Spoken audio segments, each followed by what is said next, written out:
Welcome to you in ninth lecture of alcohol, phenols and ether. Go on following topics. Acidic reactions of phenol, reasons of acidity of phenol, comparison of acidity of alcohols, phenol and water, stability of phenoxide ion and effect of substituents on acidity of phenol. Clear? One by one topics हम लोग जाएंगे और सभी के बारे में देखेंगे.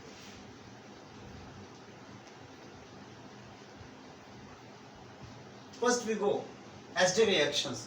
कौन से वो रिएक्शंस हैं जो शो करते हैं कि फिनॉल एसिडिक होता है, इसकी एसिडिटी को इंप्रूव करते हैं, उनके बारे में जानेंगे. पहली बात ध्यान दीजिएगा, action of active metals like sodium, potassium, aluminum, etc. देखिए, एसिड की खास पहचान होती है कि जिनको एक्टिव मेटल से हम लोग रिएक्ट कराते हैं तो H2 गैस बबलिंग होकर के निकलती है, जिसके सल्फ्यूरिक एसिड है, एसिटिक एसिड है, फॉर्मिक एसिड है. ठीक है, इन सब में आप सोडियम से रिएक्ट कर रहे हैं तो H2 गैस बबल्स के रूप में निकलता है. वो कैरेक्टर फिनॉल्स में भी होता है. लाइक दिस इज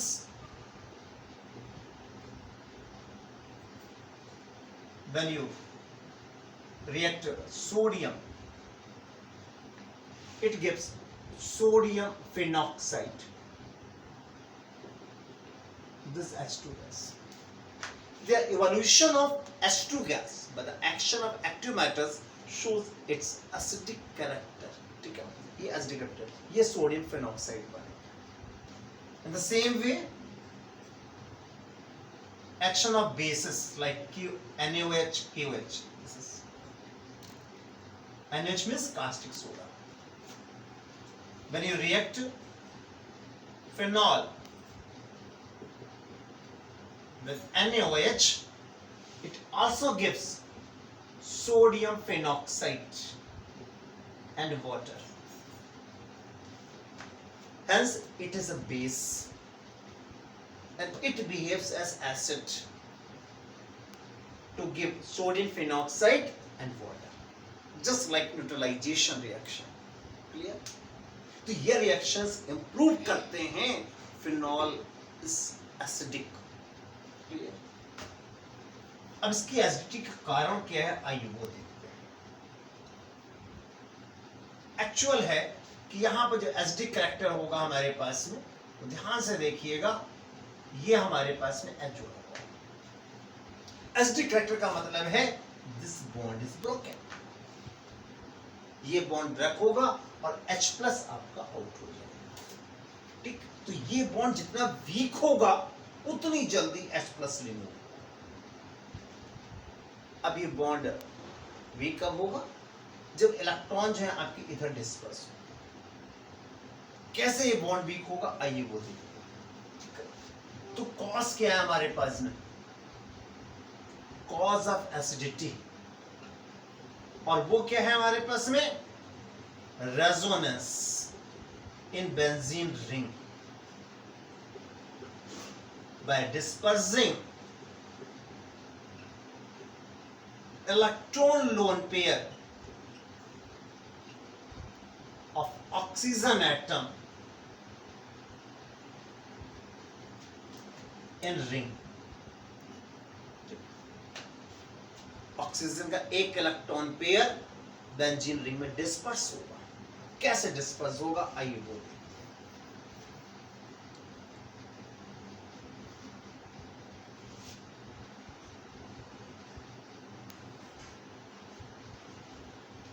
ध्यान से समझेंगे.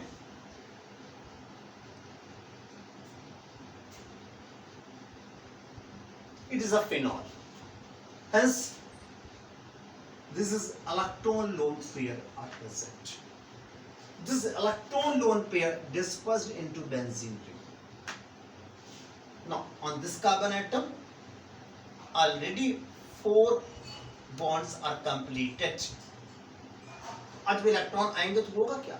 You know these are sigma sigma sigma, there one pi bond is present, and you know pi bond is weaker than sigma, so this pi bond is broken.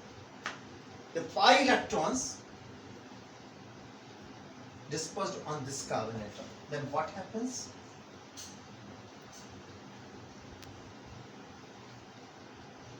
This electron pair, yani pi electron pair comes on this carbon atom and come negative charge.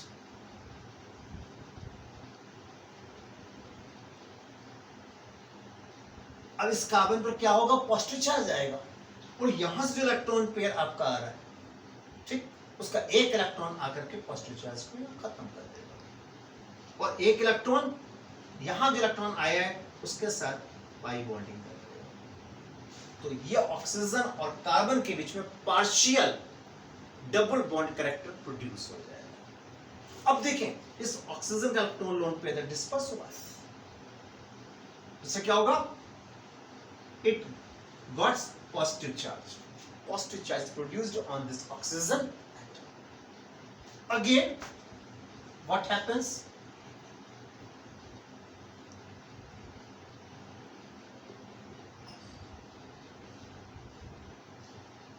ये positive charge पर develop हो गया इसके ऊपर, ये partial double bond character था, और यहां पर आपके इलेक्ट्रॉन पेयर थे। ये इलेक्ट्रॉन पेयर अब आपके डिस्पर्स होते हैं नेक्स्ट कार्बन में, ये पूरी रिंग में डिस्पर्स होंगे हमारे पास। अब फिर वही कंडीशन, यहां पाई बॉन्ड है, this pi bond shifts on this carbon, and what happens? Pi bond electron shifts on this carbon atom, and this carbon acquires positive charge. Clear? It is balanced by this electron pair, and it makes pi bond. Again, what happens? This is dispersed on this carbon, and pi bond shifts on this carbon.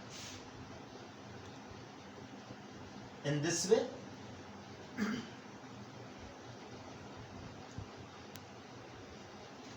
and now when this pi electron pair comes on this carbon atom, then it acquires negative charge. Clear?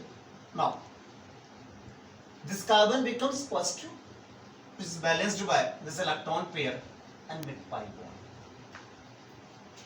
Again,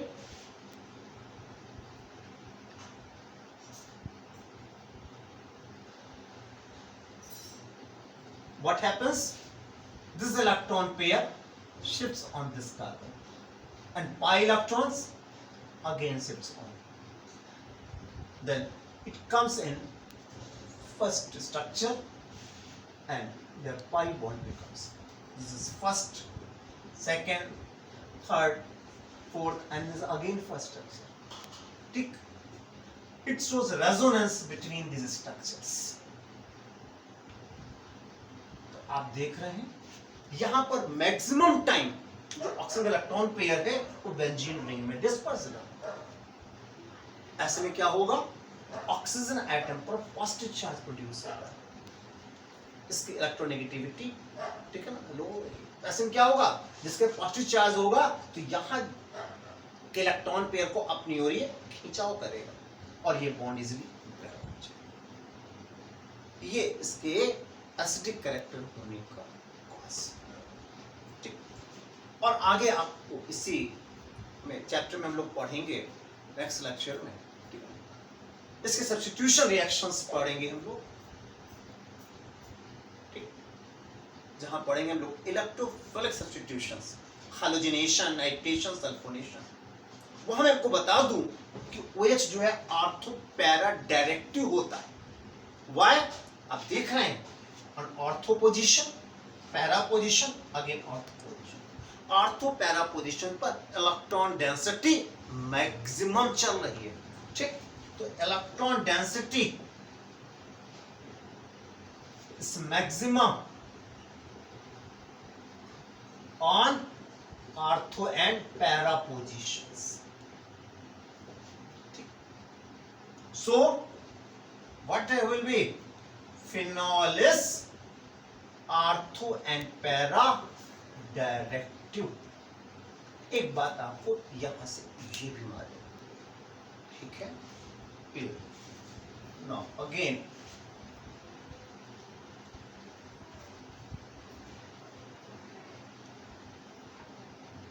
अब लोग बात करें phenol, alcohol और water की। ठीक, तो यहां जो एसिडिक कैरेक्टर है हमारे पास है, phenol is more acidic then alcohol and water. ये एसिडिक कैरेक्टर का आपका ऑर्डर है, acidic character, decreasing order of acidic character. Phenol क्योंकि आपका NaOH से रिएक्ट हो रहा है, but alcohol and water does not react with NaOH। ये प्रूव कर रहा है it is more acidic then alcohol and water. अब देखें यहां पर एक और भी बात है आपकी, जैसे कि अल्कोहल है, अल्कोहल्स आपके इस तरह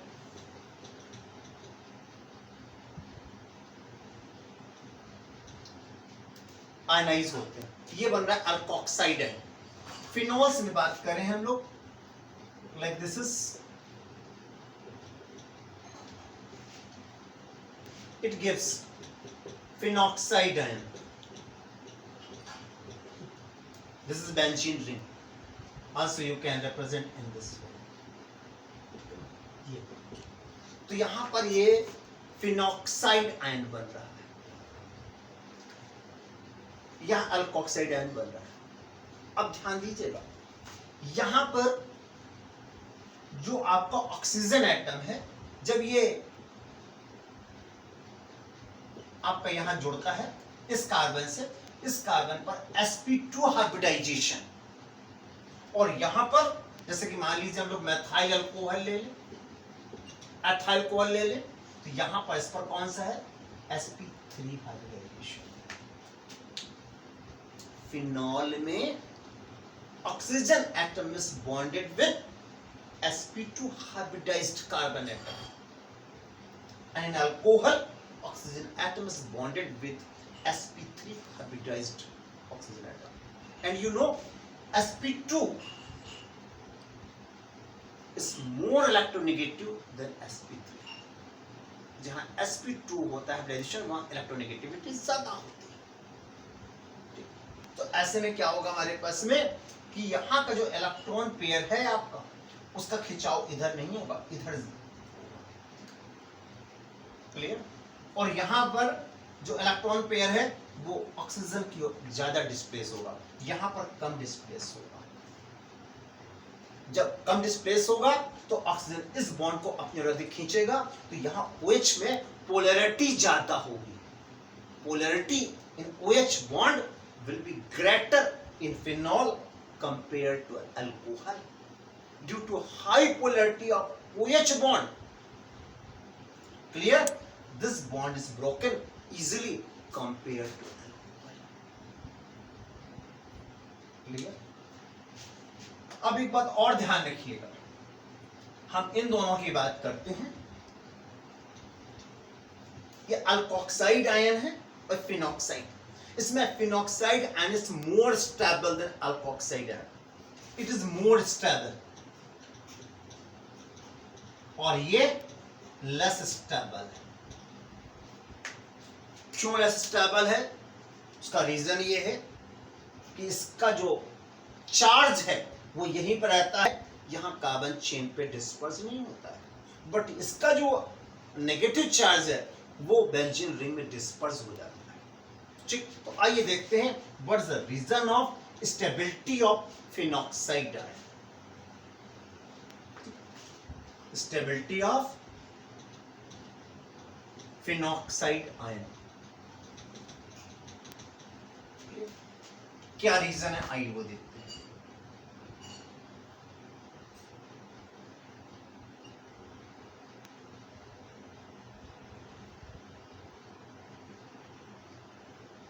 दिस इज फिनॉक्साइड आयन। यहां पर मालूम क्या होगा, जो आपका एक इलेक्ट्रॉन लोन पेयर है, it disperse in benzene in this way. and start resonating structures.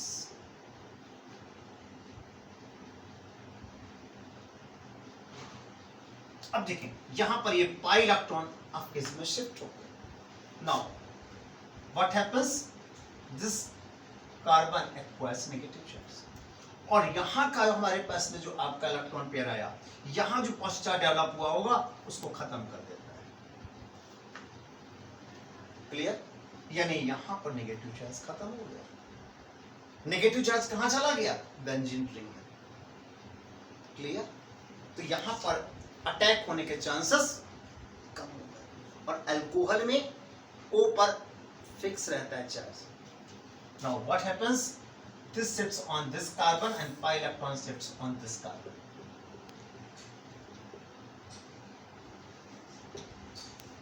And negative charge come on this carbon atom and their pi bond. Again, what happens? This negative charge shifts on this carbon and pi electron on this carbon. Then again, जब यहां pi electron यहां shift होंगे, इस पर negative charge आ जाएगा, यहां positive charge, it is balanced by this. Clear? और ये आपके चार्ज चल रहा था. Again this shifts on in this way and it comes in the original structure. ये आपका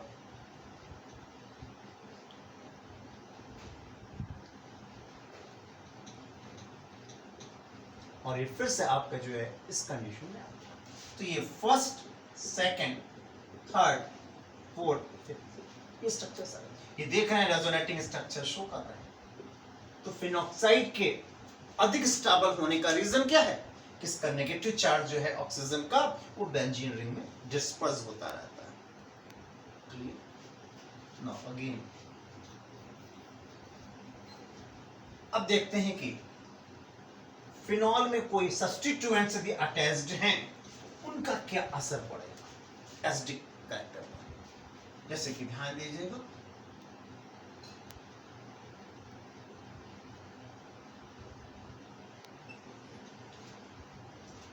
हम सबसे पहले देखते हैं इफेक्ट ऑफ इलेक्ट्रॉन विड्रॉइंग यानी इलेक्ट्रॉन अट्रैक्टिंग ग्रुप्स. ठीक, इलेक्ट्रॉन विड्रॉइंग ग्रुप्स. ठीक, ये ध्यान दें माइनस आई इफेक्ट वाले होते हैं. जैसे कि NO2 है आपका, CN है, X है, हैलोजन है, क्लोरीन ब्रोमीन आयोडीन, ये जुड़े हों. जैसे कि मान लीजिए आपका यहां पर पैरा पे जुड़ा हुआ है NO2. ठीक, या हमारे पास ये जुड़ा हुआ है आपका आर्थो पे जुड़ा हुआ है NO2. ठीक, या मान लीजिए बेटा पे जुड़ा हुआ है. हम इन्हीं की बात कर लेते हैं, और ये हमारा सिंपल फिनॉल.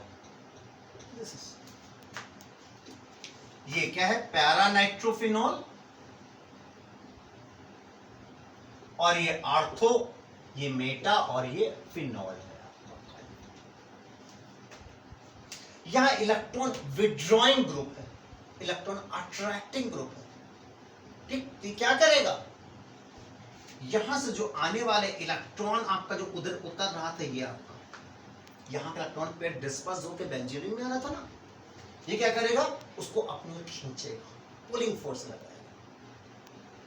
ठीक, यहां के इलेक्ट्रॉन को यहां विड्रॉ करने में हेल्प करेगा. ऐसे में एसिडिक कैरेक्टर बढ़ेगा.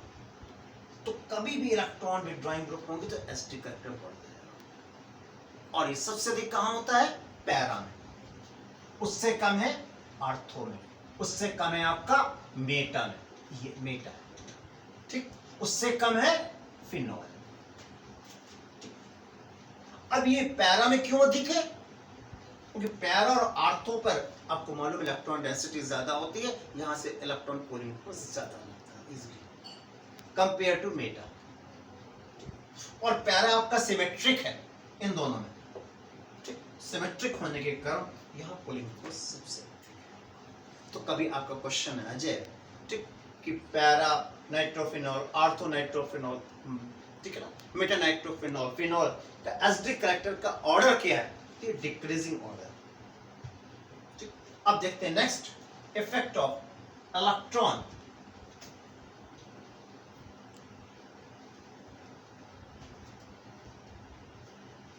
इलेक्ट्रॉन रिलीजिंग ग्रुप, ठीक, also called electron repelling group.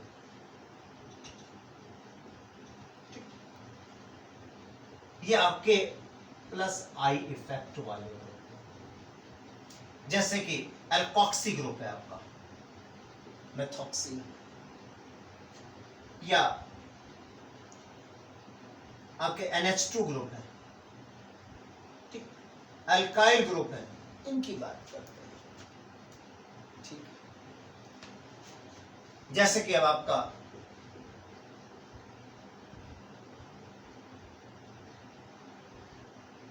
यहां पर OCS3 ग्रुप लगा हुआ है,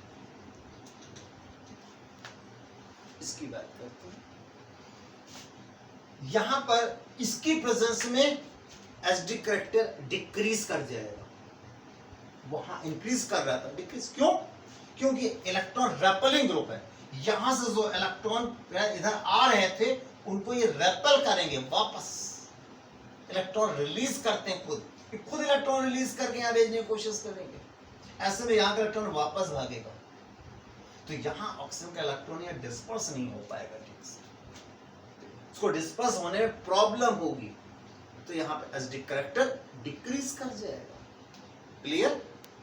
यानी ये जो है आपका फिनॉल से हम लोग कंपेयर करें तो phenol will be more acidic compare to this. Clear हो गई बात? ये हमने एसिडिक कैरेक्टर के बारे में किया आपसे, ठीक है। फिनॉल की और भी बहुत सी प्रॉपर्टीज हैं, वो हम लोग पढ़ेंगे नेक्स्ट वीडियो। तब तक इसको आप समझें, लाइक करें, शेयर करें, सब्सक्राइब करें, एंजॉय करें। ओके।